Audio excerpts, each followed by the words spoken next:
When Ezra Sosa first stepped into the rehearsal room, he wasn't sure what to expect.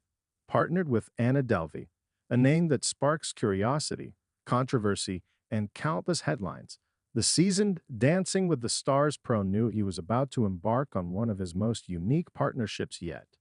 Delvey, known to the world as the fake German Harris who conned New York's elite and later became the subject of the hit series Inventing Anna, wasn't exactly a name associated with ballroom grace. But what she lacked in technical skill, she made up for with intrigue and determination. Sosa admits he had reservations. When I heard Anna was my partner, I was honestly surprised, he said. She's not a performer, she's not a dancer, and obviously her background is different. But he quickly discovered that working with someone like Delvey meant confronting preconceived notions about people, about the public eye, and even about himself. Rehearsals weren't easy. Anna, under house arrest at the time of filming, had to work within the confines of her apartment.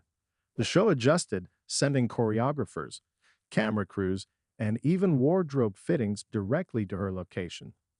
It was a logistical nightmare, Sosa recalled, but she was committed. She wanted to do this, and she was willing to try. Sosa says the experience taught him how to adapt more than ever before. I'm used to working in studios with mirrors, proper floors, a team around us, he explained. With Anna, we had none of that. We had hardwood floors, small spaces, and security limitations. I had to rewire the way I taught and choreographed. But more than the physical limitations, it was the emotional landscape that left the deepest impression on Ezra. Anna, despite her infamous reputation, was, according to Sosa, not the cold, manipulative figure portrayed in the media.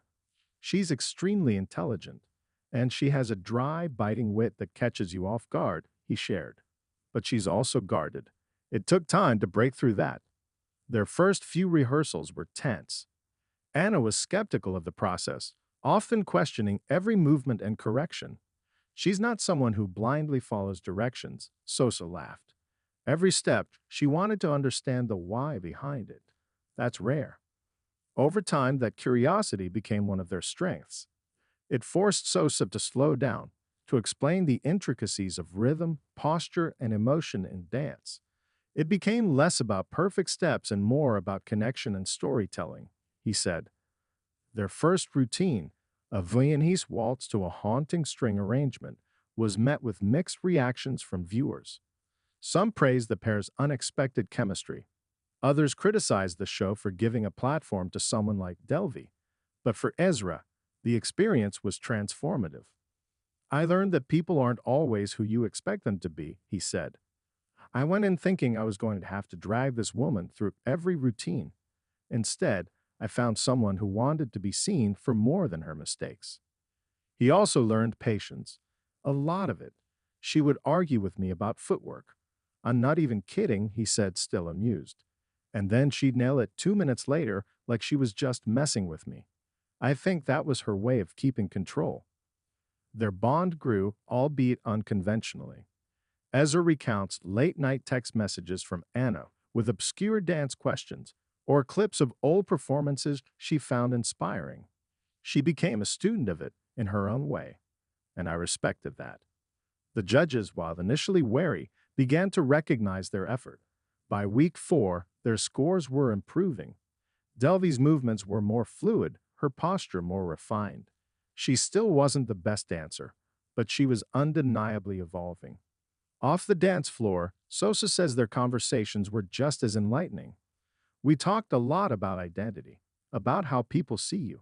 She told me that dancing for her was a way to rewrite the narrative a little, to show that she's more than the persona people created for her. It wasn't all smooth sailing. There were arguments, especially during the Roma week.